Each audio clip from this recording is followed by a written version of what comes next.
So today I want to talk with you about silence. Silence as a power for yourself, and also silence as a form of emotional abuse. So welcome back to my channel, Unapologetically Loving Myself. My name's Annemarie. So this channel is all about validating and supporting and encouraging anyone who has dealt with narcissistic abuse or toxic relationships and who are looking for ways to heal from that. I'm here to validate you because I've been through it. I understand the pain, I understand the confusion, I understand the isolation, I understand the crazy making. So please remember to like, share and subscribe and comment if this resonates with you. I'm rebuilding my whole online presence. I'm rebuilding my whole life for the last, I've been healing for the last 12 months. 12 months no contact from a 23-year narcissistic abusive relationship. Very, very cruel and painful ending. But here I am, still standing, done a lot of inner work, done a lot of forgiving work, done a lot of deep dives and healing my own limiting beliefs and patterns to stop this from happening to me again. So if I can help anyone to navigate this cruel, sadistic, silent form of abuse, then this channel is for you. So, from my experience, there's two kinds of silence. I'm sure there's more, but the two I'm going to share with you today.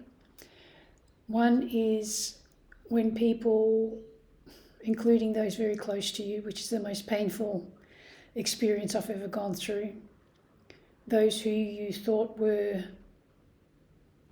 safe turned out to not be, using silence as a way to silence me. And it pushed me to the edge of insanity, which is very difficult because you already feel like you're going insane, and you're the only one that's seeing it. Why is no one else seeing it? And when you do speak out to get some support, you're met with silence, which adds to the confusion, which adds to the manipulation and gaslighting. I understand it's uncomfortable for everyone, but to silence the victim who's going through it and trying to make some kind of sense of what they're going through, to try and work out what they have to do to heal, it just amplifies the insanity, the crazy making, and it just leaves you absolutely shattered and confused and destabilized. It's the most prolonged, destabilizing experience I've ever gone through. But I've survived it, and I'm still, there's still parts of me that's still healing. So I'm not going to lie to you. It is a very painful process because you have to also look at your own belief systems and why you attract that. I'm not saying it's your fault. It's never the victim's fault. But we have to recognize where we start participating in it because we're so confused, and this constant gaslighting, and then those who you thought were safe going silent on you, which is really a form of gaslighting because they're still denying your reality. And having your own reality denied just adds to the confusion, just adds to the cruelty. And all you end up doing is just dimming your own light more and more. So using the other form of silence where you learn to not react, and you don't even need to respond, you don't need to explain anymore, you don't need to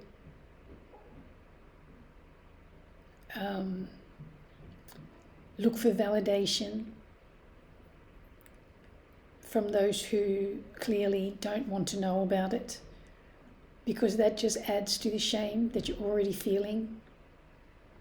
So practicing inner silence and not feeling obliged to respond when they want to, when it suits them, when they've silenced you enough, either through telling you that you're going crazy or telling you that you're being oversensitive, or by simply not even acknowledging that you're in pain, that you're struggling, that you're needing some emotional support. So you do learn to do it alone, most of it. It is a path of solitude. But spiritually, if I understand that I'm never alone, then it gives me some hope that everything has a reason and a season. And because, we're often told, especially with my family, that especially if it's in the family, that, you're supposed to just get over it. And when you've been gaslighted most of your life, it comes to a point where if you don't stop it, you will continue to gaslight yourself, and you're not helping anyone. So, the old saying, people say it takes two to tango. Yeah, okay, I participate because I engage by reacting, I engage by over-explaining, I engage by people-pleasing, I engage by enabling.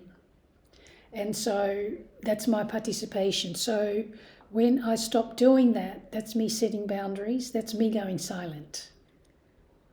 That's the powerful side of silence. And others are not going to like it.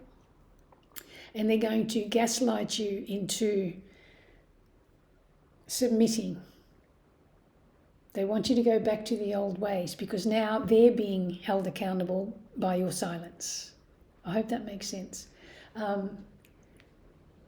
Part of them silencing you, gaslighting you through silence, is to silence you, is to dim your light, is for you to shrink back into your people-pleasing ways. Because now that you've set those boundaries and you're turning inward and strengthening your inner light by being silent and not feeling the urge, not feeling the compulsion, not feeling impelled to explain. Okay? And that builds your inner power. And that gives you the ability to, one, recognize part of me coming out of my silence is because you don't want someone else to feel uncomfortable. But if they've silenced you into submission and then engage you through induced conversation like nothing's happened, and you're not buying into it, because you're not going to pretend all this didn't happen. It doesn't mean that you're hanging on, because they're very good at making you feel that you're hanging on to stuff and you really just need to let it go, when clearly they don't want to heal. And by you analysing what's really going on, it kind of puts a spotlight on their inner unresolved stuff. We all carry unresolved wounds, And we're all being challenged to heal that. And it's going to be uncomfortable. And so those who have been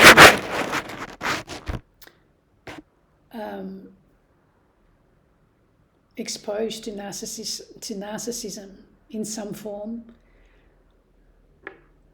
see that as a blessing, as weird as that might sound. Like now I'm in a space because I've done so much inner work, so much inner healing, taking responsibility for my part in it, like I said, by reacting, by enabling, by people-pleasing, by over-explaining, and not having to do that anymore,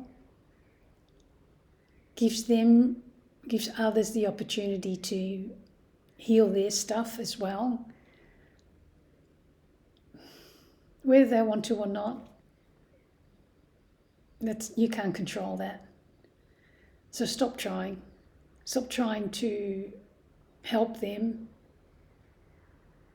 if they're not willing to help themselves.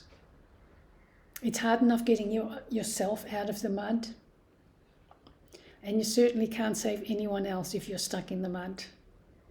So practicing silence means when others insist on staying in that low vibrational energy and they want to keep silencing you, they want to keep gaslighting you, they want to keep manipulating you to go back to the old ways and not change, because we all have to change, right? We all have to step into our beautiful spiritual power, and giving them that opportunity, whether they take it or not, is completely up to them. But we've got to stop gaslighting ourselves. We've got to stop questioning and doubting ourselves.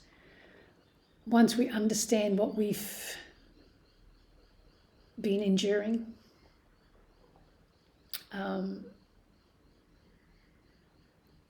and taking yourself out of that equation.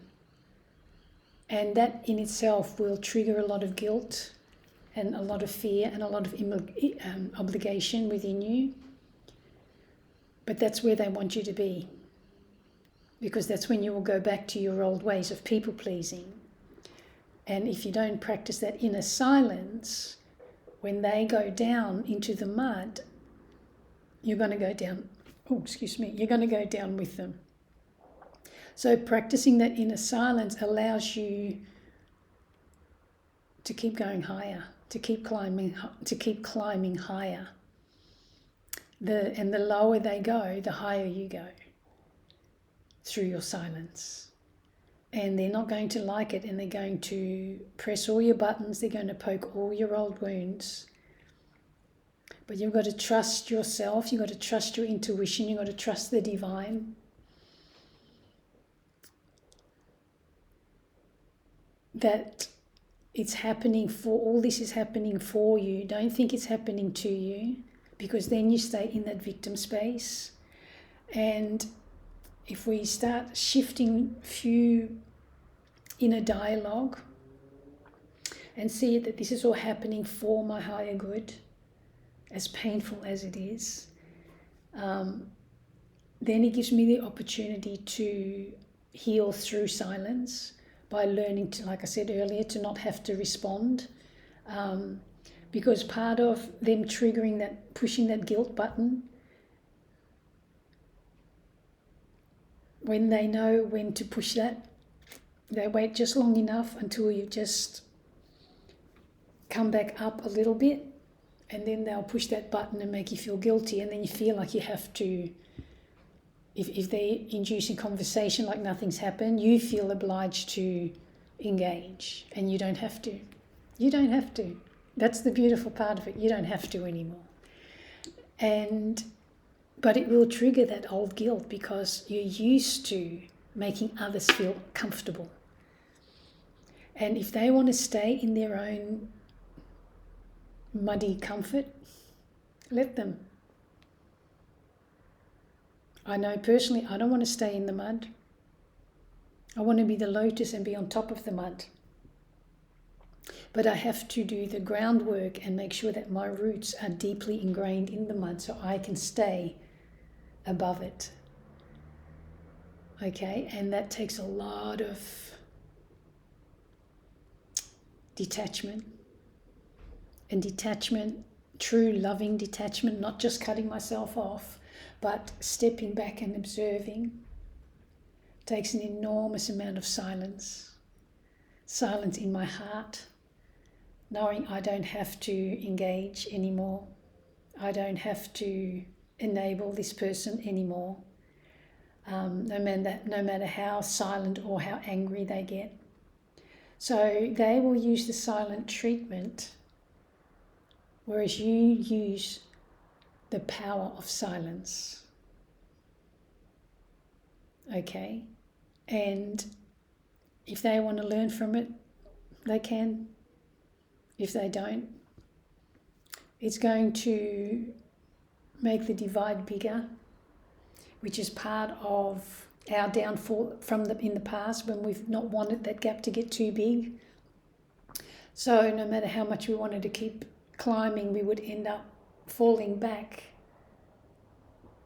to not leave others behind.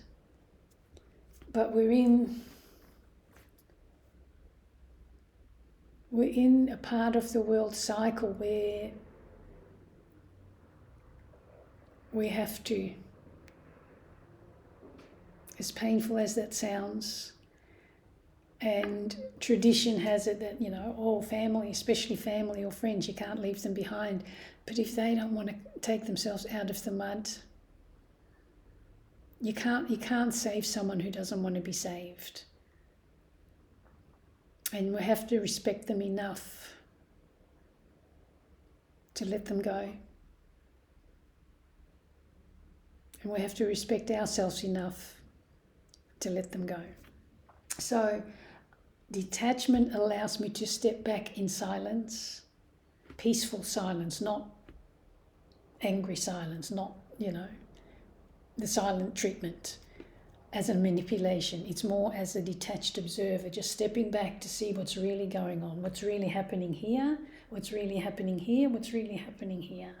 So then I can take control of this and this, and then I won't feel the need to control that, nor will I allow them to control me.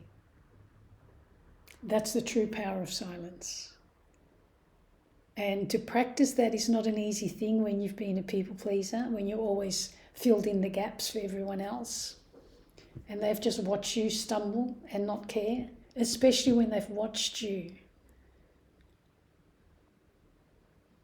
through the painful process of trying to let go of a narcissistic relationship, first trying to understand it, and finally having to make that decision and understanding it because it's not going to change, and having to love yourself enough to walk away, and then have to deal with the aftermath because your mental health takes a beating. Your emotional health, your physical health, your spiritual health take a beating with this narcissistic abuse. So practicing that silence is a form of being kind to me, and that's how we can serve the world, including those who have been complicit, including those who choose to be silent and just watch you suffer in silence, and then shoot you down the minute you speak up. So you do learn the hard way. Most of us learn the hard way, unfortunately. But learn from it. Let it strengthen you. Because, I often hear people talking about motivation and resilience and waiting for that to happen in order to make changes. Resilience, motivation happens when you just keep going. Okay? Resilience, you can't wait for resilience. Resilience is the power to bounce back. That's not something, you learn that as you keep getting knocked to the ground. You keep getting back up. And then you realize just how strong you are. regardless of how others have wanted you to believe that you're actually weak.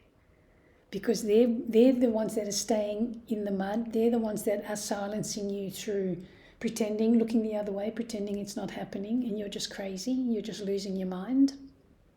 You're just oversensitive, you're just overreacting. And so just keep doing the work yourself, just keep going higher, and keep healing yourself. Because as you can see, sometimes I still have to think about what I need to say, or I lose track. I ended up with a lot of physical health issues, including fibromyalgia and rheumatoid arthritis and osteoarthritis. Funnily enough, in the last 12 months, or in the last couple of months, I've just been to the doctors recently, and it's the first time in probably 15 years that the rheumatoid arthritis is in remission. So that's a lot of inner work I've done.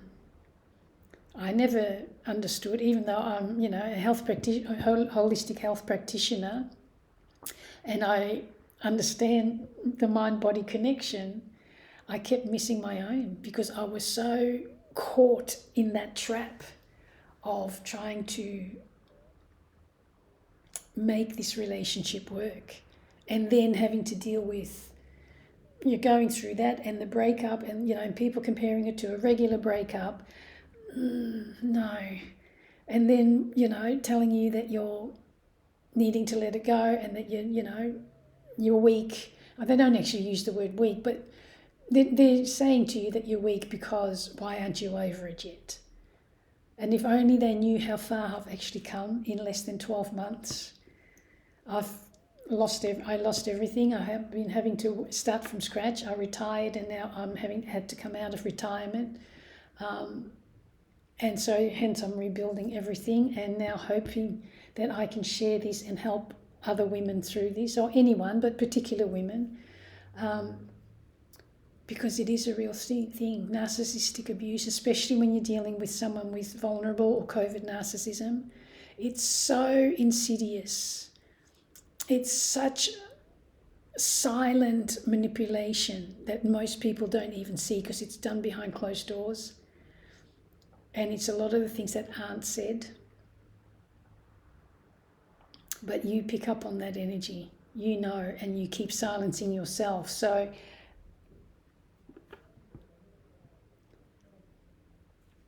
as I said, sometimes I forget what I'm saying. So I'm still healing. Right? I'm still processing, and I have these gaps, but it doesn't stop me. That's resilience. I keep going. Okay, I still help others. I still do meditation classes. I still offer meditation classes. I still offer healing workshops. I still do women's circles, or getting back into women's circles. And I'm honest about still healing and still having these gaps. And often those who have been to many of my classes, I will often all of a sudden stop and go, where was I? And they'll jump in and help me because they see the strength in me that I keep going. And hopefully, I'm assuming that inspires them to keep going. Okay, so we can't wait until we're healed to get back out there. Part of the healing is to get back out there. And that happens when you practice a lot of inner silence. So balancing that, being silent and then going out and sharing, being silent, going out there and sharing, and keep working on yourself, keep building that resilience, keep coming back up. And as I said, the more others go down, the more you go up. That's your only protection. And that's your only way of coming back up a little bit quicker than otherwise, because it can take a long time going through complex PTSD. A lot of victims from narcissistic abuse develop complex PTSD. including me. I was diagnosed with that. And my therapist has been quite stunned how I've managed in less than 12 months to, it doesn't mean I don't have the triggers. I still get the triggers. I had one the other day and I started shaking violently because it brought back all this stuff. But I have the tools, silence. I practice that silence and I recognize what's happening and I realize it's just the body memory. I breathe through it, I release it, and then I can get on with it. Otherwise, I'm just going to keep questioning myself on top of everyone else questioning me. So give yourself that permission to step away, as much as it's painful, as much as it's hurting, and as much as it adds to all the shame, because it makes you feel that you're the problem. You're not. You're just calling it out for what it is, and no one likes it. Hence the silence on their end, and you feeling alone. But I'm here to tell you you're not alone. You're not alone. You're not alone. Okay? So I will leave it at that. Hope I didn't confuse you too much. I'll have to look back at I have to edit this, I think. I'm not quite sure because I feel like I went on a bit of a tangent. But my computer's kind of playing up. So that's all new things that I'm not used to, having to do all this on my own. So sometimes I just have to put the videos out as they are because my editing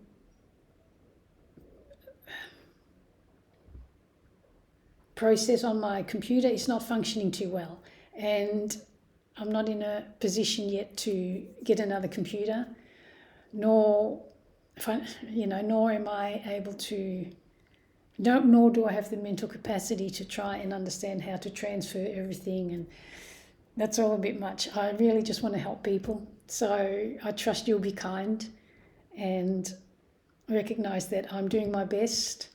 And I'm just wanting to get this out there and let you know that you're not alone, and to give yourself permission to step back and practice silence, and you do not have to respond to others on their terms, on their agenda, when they want to engage you and not hear about anything else. You have every right, and respect yourself enough and make silence your boundary. So until then, I hope some of this resonated with you and didn't confuse you too much. And remember to, as I said, to like, share and subscribe, and please comment to help me know if I'm on the track, if I'm, giving you some tools, some confirmation, some validation, some support.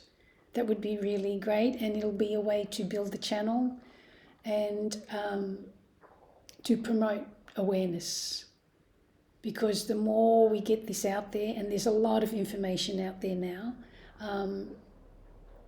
but still it needs to be more, because narcissism and entitlement is at an all-time high, and those who are givers, I actually heard someone say the other day, so I'm going to finish with this, which was a really profound statement. I heard someone say, because you're a giver, don't fall in love or surround yourself with those who take, because takers have no limits, and neither do givers. So I thought that was a very profound statement. So learn to give to yourself in that beautiful space of silence. Thanks again. See you next time. Lots of love.